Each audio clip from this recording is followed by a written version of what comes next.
जय संविधान जय भारत. मी संजय कांबळे, बहुजन प्रवाह news channel संपादक. सर्वांचे स्वागत करतो.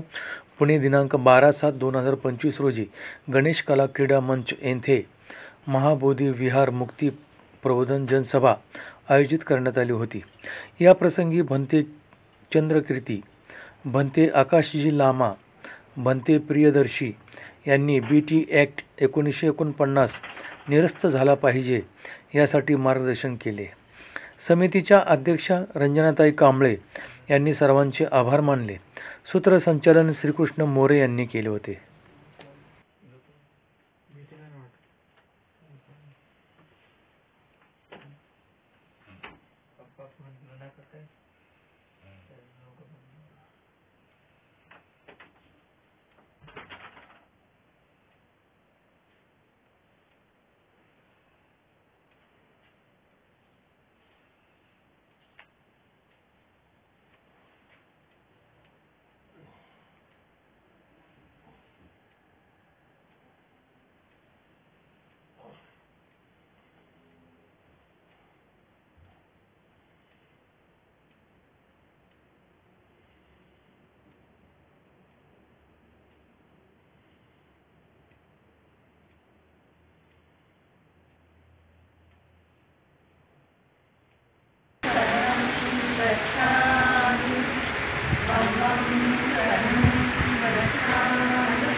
तथागतांच्या उपदेशाने शांती लाभे मना, त्यासाठी तुम्हा नम्र आवाहन बुद्धं शरणं म्हणा, बुद्धं शरणं म्हणा. त्रिशरणाचा मंत्र देऊनी मानवास तारिले, पंचशिलेच्या तत्वानी हे जीवन उजळविले. सत्यशिलाचे रक्षण करण्या, सत्यशिलाचे रक्षण करण्या शिकविले सुजना, त्यासाठी तुम्हा नम्र आवाहन बुद्धं शरणं म्हणा. हिंसेपासून दूर राहावे, मद्यपान ते कुणी न करावे. हिंसेपासून दूर राहावे, मद्यपान ते कुणी न करावे. व्यभिचारातून मुक्त होऊनी, व्यभिचारातून मुक्त होऊनी समर्थशाली बना, त्यासाठी तुम्हा नम्र आवाहन बुद्धं शरणं म्हणा. सर्वात प्रथम या ठिकाणी आदरणीय भंते संघाचा सन्मान किंवा स्वागत या ठिकाणी नियोजन समितीच्या कार्यक्षम कर्तव्याध्यक्ष अध्यक्षा आदरणीय रंजनाताई कांबळे एक सार्वजनिक संघाचं प्रातिनिधिक स्वरूपामध्ये भंते चंद्रकीर्ती यांचा या ठिकाणी सन्मान करते.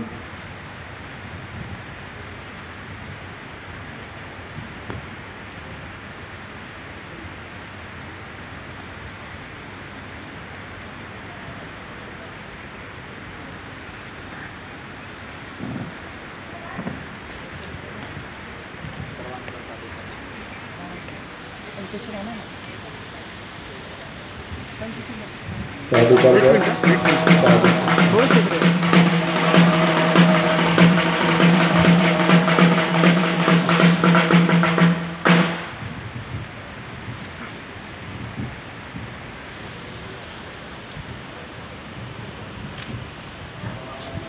साधू साधू साधू.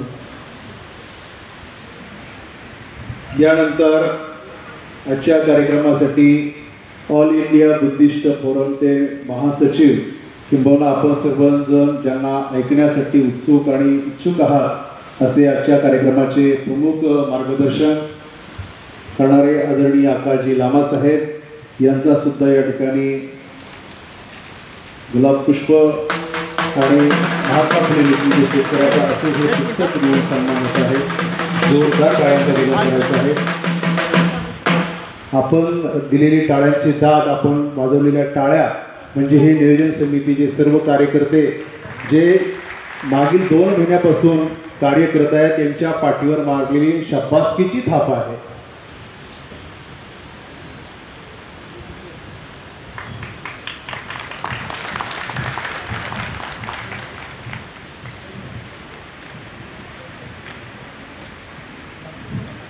त्यानंतर सर्व आणि महात्मा फुले लिखित शेतकऱ्याचा असू हे पुस्तक देऊन सन्मान होत आहे. जोरदार टाळ्यांची अपेक्षा आहे.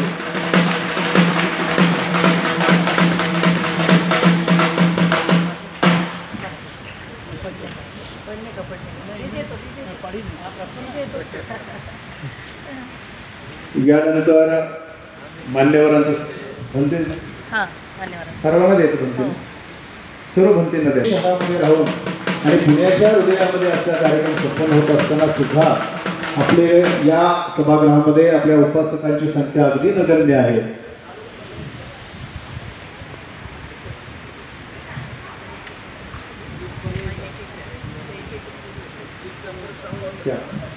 पुढचं गुलाबपुष्प घेऊन या. चला.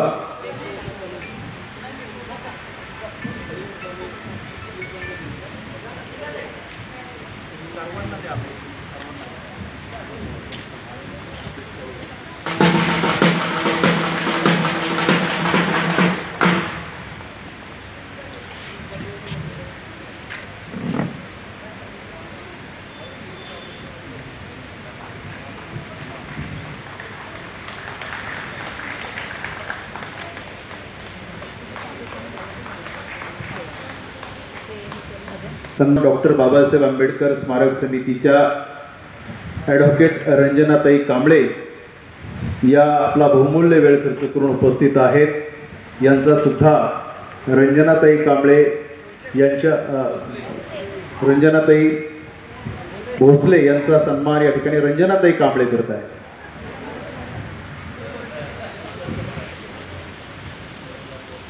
जोरदार टाळ्यांचा गजर करायचा आहे.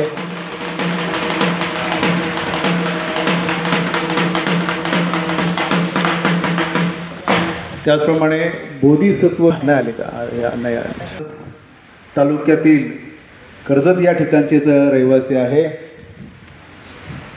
ज्येष्ठ लेखक विचारवंत राजाभाऊ भैलुमे यांचा सुद्धा या ठिकाणी सन्मान होत आहे. जोरदार टाळ्यात समोर बघा. ओके.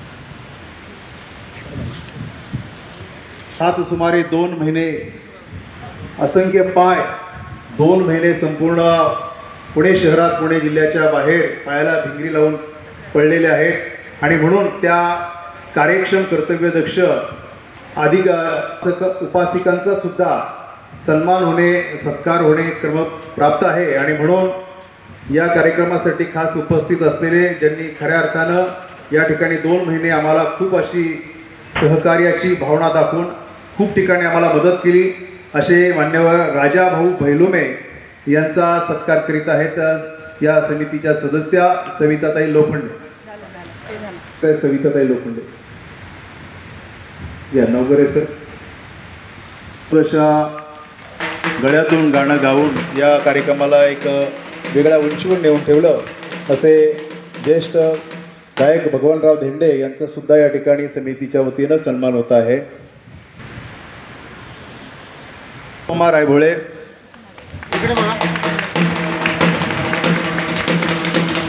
मंगला मुणेश्वर यांचा सुद्धा या ठिकाणी रंजनाताई कांबळे यांच्या शुभ हस्ते सन्मान होत आहे. ओके, इकडे त्याचप्रमाणे निर्मलाताई वालकर नाही पुढे उपासिका कविता शेवाळे. घ्या पटापट. हा ठीक आहे.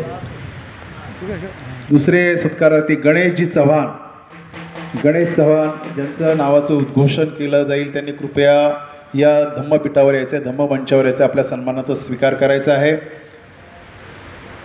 संजय भैलुमे दुसरं घ्या. सोमनाथ सर्वगोड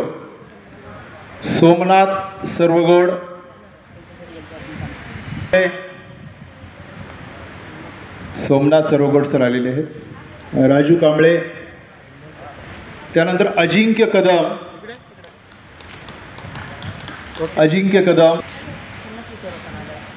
इकडे थँक्यू.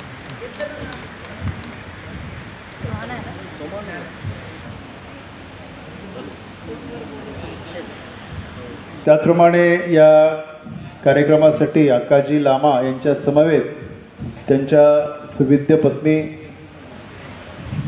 लामाताई सुद्धा या ठिकाणी आलेले आहेत. त्यांचा सुद्धा या ठिकाणी सत्कार होत आहे. लामाताई, मैं उन्हें अनुरोध करता हूं कि कृपया मंच पर आकर अपना सम्मान स्वीकार कर लीजिए. बुके द्या ना. ओके या समोर. हां, जोरदार टाळ्या वाजवायच्या आहेत की समोर बघा, समोर.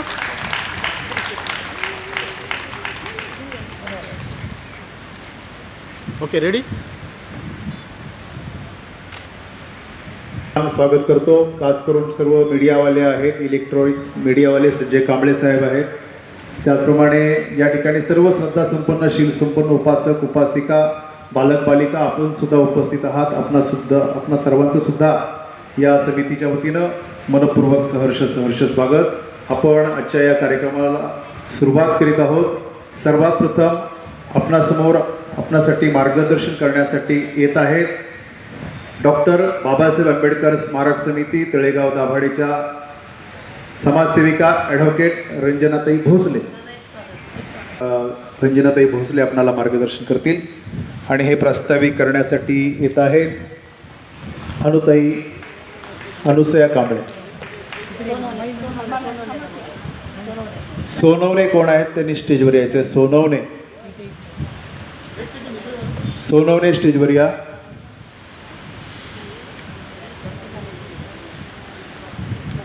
पुणे जिल्हा आणि पुणे शहराच्या बाहेर ज्यांनी सुरक्षित सुखरूप अशी ड्रायव्हिंग करून रंजनाताई यांना पुणे शहरातील पुणे जिल्ह्यातील सर्व बौद्ध विहारामध्ये पोहोचवलं, धम्माचा प्रचार आणि प्रसार करण्याचं काम केलं. आणि म्हणून त्या सारथीचं सोनवणे साहेबांचं सुद्धा या ठिकाणी सत्कार होत आहे. जोरदार टाळ्यांचा गजर करायचा आहे. थांबा. भारतीय बौद्ध महासभा शिरूर शाखेचे अध्यक्ष आदरणीय भास्करजी पाडळे साहेब हे सुद्धा या कार्यक्रमाच्या निमित्तानं उपस्थित आहेत. त्यांचं सुद्धा मनपूर्वक सहर्ष स्वागत.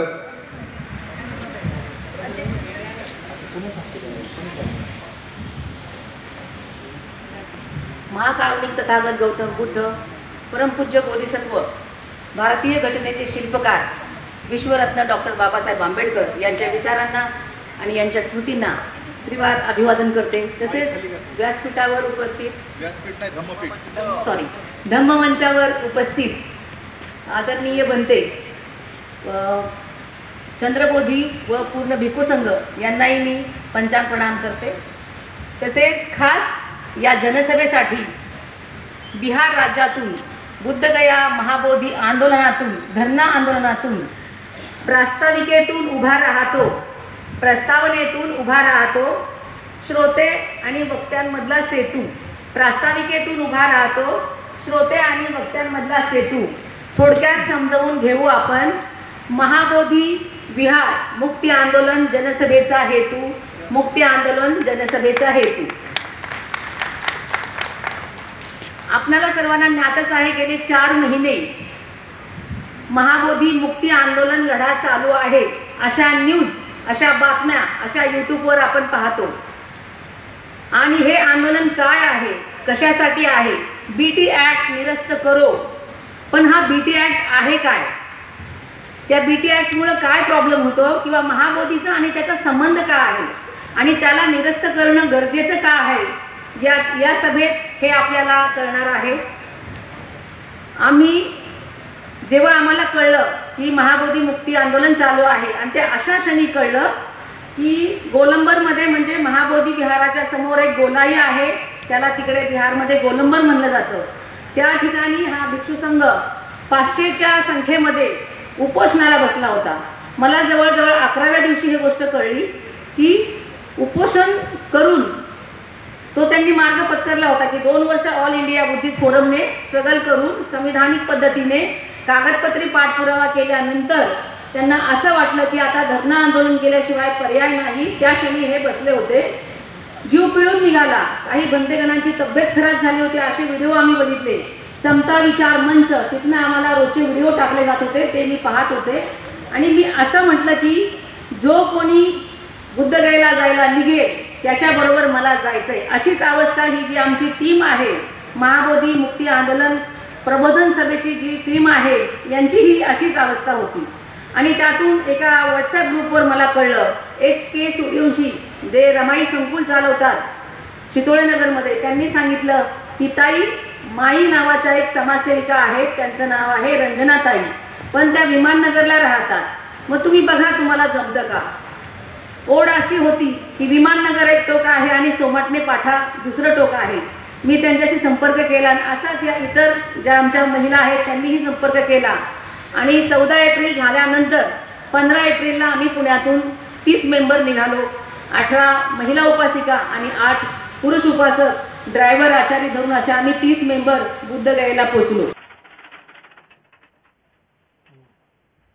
बघा, आपले जे चिनी प्रवासी 2 आलेले होते त्यांनी खूप छान माहिती आपल्यासाठी लिहून ठेवली. म्हणून तरी आपल्याला कळतंय की पूर्वी काय होतं. परंतु हे करत असताना शंकराचार्यांनी यांनी हे सगळं केलं. पण 15वं शतक आलं आणि 15व्या शतकात एक घमंडगिरी नावाचे एक महंत, जे शैव महंत होते आणि ते तिथं त्यांच्या सगळ्या शिष्यांबरोबर वगैरे तिथं आले आणि त्यांनी तिथं वास्तव्य करायला सुरुवात केली. आता बघा, ते कशाचे महंत होते? शैव मठाचे होते. ते महाबोधी विहाराचे होते का? तर नव्हते. महाबोधी विहार आणि शैव मठ, तिथं अजूनही शैव मठ आहे, परंतु ते महंत होते तिथले, परंतु त्यांनी कब्जा केला हळूच इकडे. आणि मग त्या घमंडगिरींनी 1590 ते 1615 असा तिथं त्यांनी महंतगिरी केली. नाहीतर चैतन्यगिरी होते. नंतर मी त्यांचा कार्यकाळ सांगत आहे, माझ्याकडे आहे तो.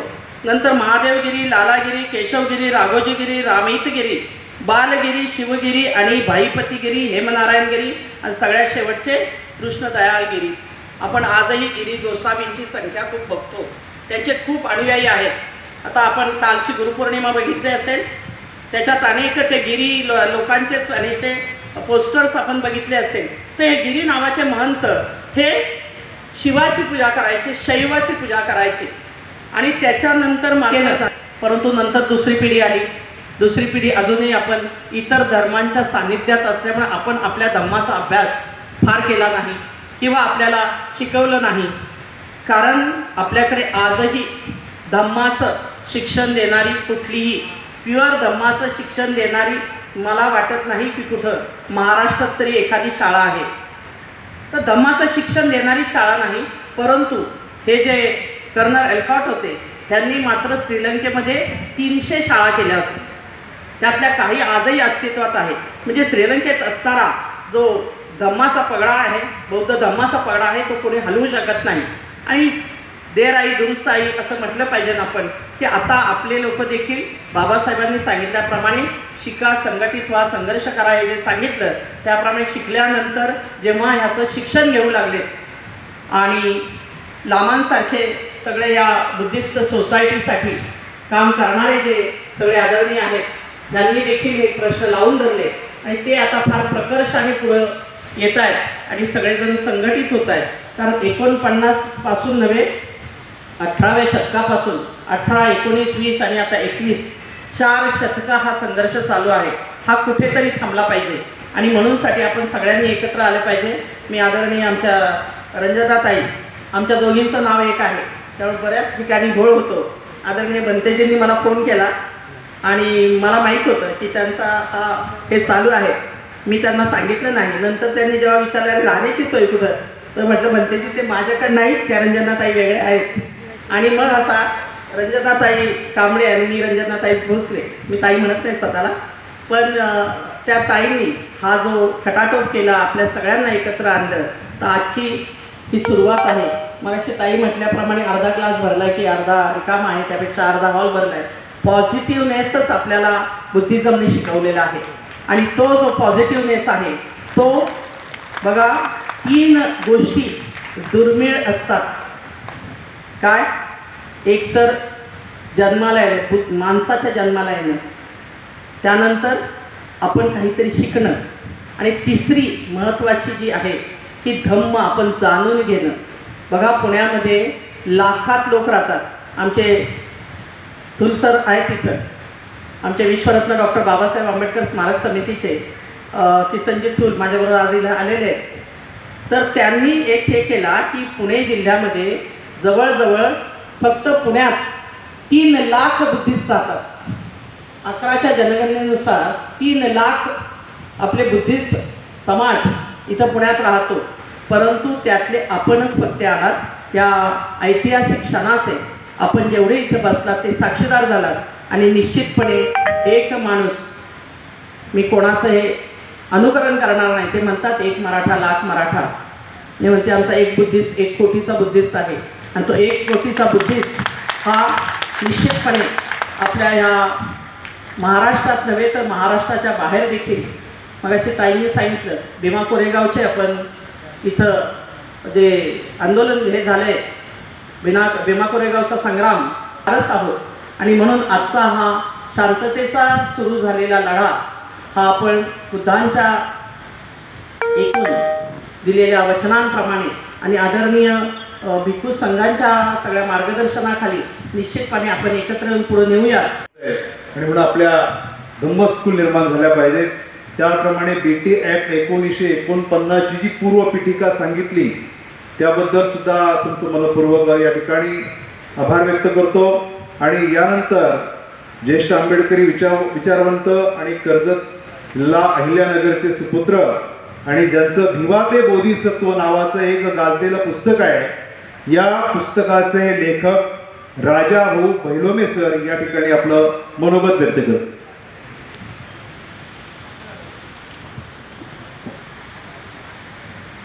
आदरणीय बनतेकर,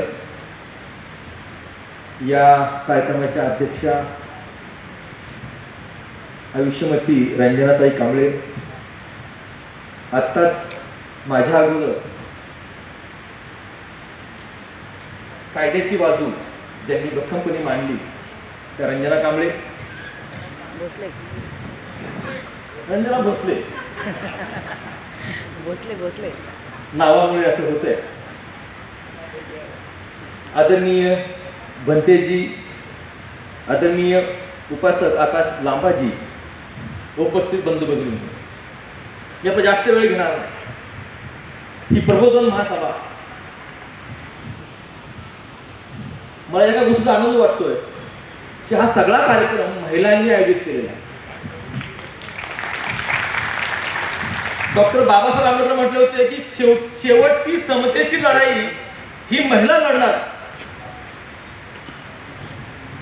आज संख्या कमी आहे, का कमी आहे याची कारण मला माहिती आहे, तर मी बोलणार नाही.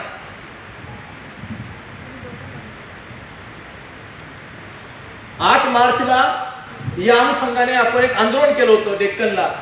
त्यावेळेस सुद्धा हे आंदोलन भंतेंच्या नेतृत्वाखाली आपण केलं. बनतेनंतर महिलांचा वर्ग होता आणि तो संख्येने जास्त होता आणि त्यांच्यापेक्षाही पुरुष कमी होते. आता ही सुद्धा प्रबोधन सभा भंतेंच्या मार्गदर्शनाखालीच आहे. कोणत्याही पक्षाच्या झेंड्याखाली नाही, नावाखाली नाही. खरं म्हणजे पुण्यातल्या बुद्धिस्ट वर्गांनी इथं हजेरी लावायची गरज होती. बिहारवरून लामाजी येत आहेत, भंतेंच्या नेतृत्वाखाली आपण सगळे करत आहोत. त्यांनी इथं प्रबोधन करून घ्यायला यायला हवं. असू द्या, काही हरकत नाही, ही सुरुवात आहे. परंतु पुण्यामध्ये या आंदोलनामध्ये प्रत्येक आंबेडकरी समाज सहभागी आहे हे मी लामाजींना सांगू इच्छितो. ही लढाई साधी नाही, कायद्याचं स्वरूप आहे. पण जेव्हा जनतेतून याचा आवाज उमटे, आता जनगणना होणार आहे, आम्ही धर्माने व जातीने बौद्ध आहोत अशीच नोंद झाली पाहिजे. आम्ही पाली जाणतो आहोत, आमची भाषा पाली आहे ही नोंद झाली पाहिजे. लोकशाहीमध्ये तुमच्या संख्येला सर्वात जास्त महत्व असतं. आपण नेमकं इथेच कमी पडतो, हे असं होता कामा नये. भंतेगण बोलणार आहे, मी जास्त बोलणार नाही. मला इथं बोलण्याची संधी दिली त्याबद्दल मी आयोजकाचे आभार मानतो. या ठिकाणी थांबतो. धन्यवाद. जय भीम. इटलीचा एक तत्ववेत्ता जॉसेफ मॅझेनी म्हणतो, व्यक्ती मरते पण त्याचे विचार हे अमर असतात. पण डॉक्टर बाबासाहेब आंबेडकर म्हटले की व्यक्ती मरते तसे त्याचे विचार सुद्धा मरत असतात. आणि म्हणून जॉसेफ मॅझेनीचा मुद्दा फोडून काढताना डॉक्टर बाबासाहेब आंबेडकरांनी 5 ते 6 मुद्दे सांगितले होते. पहिला मुद्दा होता कृतिशील गतिशील नियोजनाचा अभाव.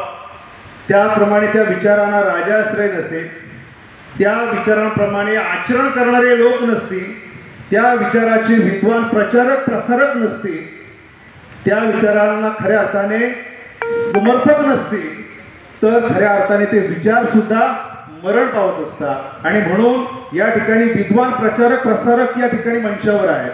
आदरणीय रंजनाताई भोसले विद्वान प्रचारक प्रसारक आहेत. तुम्ही सुद्धा एक नामवंत दिग्गज लेखक आहे आणि हे विद्वान प्रचारक प्रसारक आहेत. आणि इथं जे बसलेले या सर्वांना धम्माविषयी आस्था आहे आणि या धम्माला राजाश्रय सुद्धा आपण जे आपले जे नगरसेवक आहेत, जे आमदार आहेत, खासदार आहेत, यांनी द्यायला पाहिजे ते देत नाही. या ठिकाणी एकही आमदाराची नगरसेवकाची आज हजेरी लाभलेली नाही. आणि जे घरी बसलेले आहेत, जे घरी बसलेले आहेत ते समर्थक कसले आहेत? इथं जे बसलेले सर्व समर्थक हे कडवे समर्थक आहेत आणि घरी जे बसले सगळे दडवे आहेत, रडवे आहेत, गोडवे आहेत, भडवे आहे आणि गुडवे सुद्धा आहेत.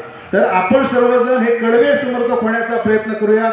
यानंतर या कार्यक्रमासाठी मार्गदर्शन करण्यासाठी खास आज या कार्यक्रमासाठी उपस्थित असलेले, दिल्ली या ठिकाणाहून उपस्थित असलेले भंते करुणाकर आपणाला मार्गदर्शन करतील. मैं भंते करुणाकर को आमंत्रित करना चाहता हूँ कि आप इस सभा को प्रबोधित कीजिए.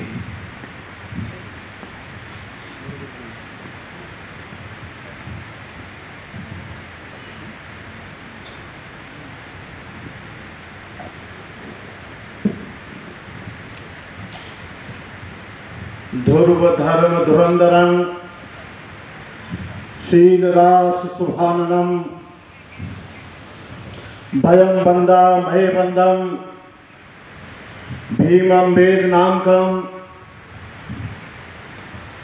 पेशवा राजाओं की जमी पूना, परम आदरणीय समाज सुधारक महात्मा ज्योतिराव फुले, जिन्होंने शिक्षा का दीप जलाया, ये धरती उन लोगों की है जिनके पीछे झाड़ू बांधा गया, गले में हारी बांधी गई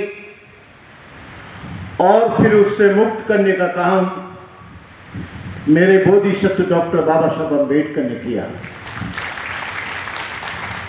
आज इस गणेश कला मंच के विशाल हॉल में, जिसकी कैपेसिटी करीब 2500 से ज़्यादा है, लेकिन इस विशाल हॉल में 148 लोग हैं। कार्यकर्ताओं को छोड़कर आपने 2 महीने की कड़ी मेहनत के बाद ये टेक्निकल प्रॉब्लम है, ये देखना पड़ेगा कि जो आए नहीं हैं, जिनका झाड़ू और हाड़ी छुड़ाई, वो लोग क्यों नहीं आए, और आए नहीं तो इसमें आयोजकों की क्या कमी है। उन्होंने तो घर घर जाके बताया, लेकिन ये लड़ाई जो बुद्ध गया की है 135 वर्ष पुरानी है। जब 100 वर्ष लड़ाई के पूरे हुए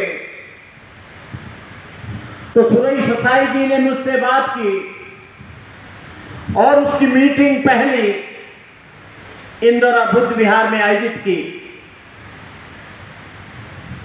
बहुत महाराष्ट्र के लोगों को आभार मानता हूं कि उस आंदोलन में गर्मी, जाड़ा, बरसात, आंधी, तूफान, भूख प्यास की बेपरवाह किए हुए लोग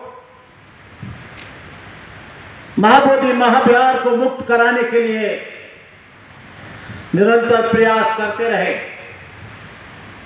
आज इस आंदोलन को, उस आंदोलन के लिए 1,14,00,000 सारी दुनिया के देश के लोगों से उसको गाड़ी में रखकर मैं ले गया था। जो मेमोरेंडम राष्ट्रपति को, प्रधानमंत्री को 1,14,00,000 लोगों के हस्ताक्षर का, वो भी इंडिया के नहीं, बाहर के लोगों को सिग्नेचर करा के दिए गए कि महाबोधि महाविहार मुक्त होना चाहिए। उसके बाद 3 साल से निरंतर प्रयास करने के बाद हमारे प्रिय श्रद्धावान उपासक आकाश लामा जी ने अपने कंधों पर उस जिम्मेदारी का, महाबोधि महाविहार की मुक्ति का आंदोलन का भार अपने दिल में लिया। 13 मई तक आंदोलन बड़ी धूमधाम से चलता रहा, लेकिन उसके बाद ये अनेकों लोग आंदोलन को फेल करने के लिए, इन लोगों ने तरह तरह के बवंडर रचे, तरह तरह की अड़चनें पैदा की। आंदोलन अपनी गति से चल रहा था, लाखों लोग इसकी आवाज सड़कों पर उठा रहे थे। आंदोलन केवल बुद्ध गया में नहीं, लेह और लद्दाख, अरुणाचल, असम, मिजोरम, मेघालय, जितना भी नॉर्थ ईस्ट इंडिया थी, इस आंदोलन के लिए लोग भड़क गए, उत्साह आने लगा। लेकिन इस आंदोलन को नेस्ते नाबूद उन लालची और लोभी लोगों ने QR कोड के चक्कर में, आकाश लामा कहीं नहीं गया, उसके साथ भी कहीं लोग गए, तरह तरह से भ्रमित विचार किया गया। रात के 12-1 बजे मिलकर RSS के साथ उन्हीं हमारे भिक्षुओं ने, जो चीवरधारी थे, उन्होंने 2 जगह से और हम अभी भी कहते हैं एकता में ताकत है, एक होकर जरूर जीतेंगे, लेकिन हिडन एजेंडा नहीं। तो हिडन एजेंडा हमको मालूम चल रही है, एक साथ लड़ेंगे, जरूर जीतेंगे। तो आप सबसे यही अनुरोध करने आए हैं पुणे में, समता भूमि में, कि आप धरना स्टार्ट कर दीजिए शांति से, कोई उग्र भाषण न बोले, शांति से। और 29 जुलाई तक वेट करते हैं, उसके बाद नया प्लानिंग होगी और आपने मेरा बात धैर्यपूर्ण सुना, और जो भिक्षु अंदर है उसको निकालने का भी हम आज भी रेडी है। हमारे एडवोकेट के पास अभी भी पावर है, मतलब ये क्या बोलता है, वक़्तनामा दिया था पहले, लेकिन आकाश लामा का अप्रोच नहीं करते हैं, क्योंकि आंदोलन को विफल करना है, आंदोलन को विफल करना है। हमको मालूम है 16 मई में किस प्रकार से रात को उठाया गया, सब मालूम है।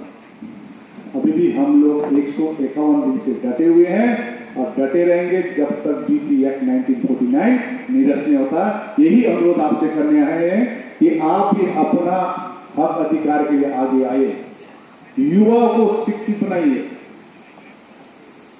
धन्यवाद, बहुत ध्यान से आपने बात सुनी।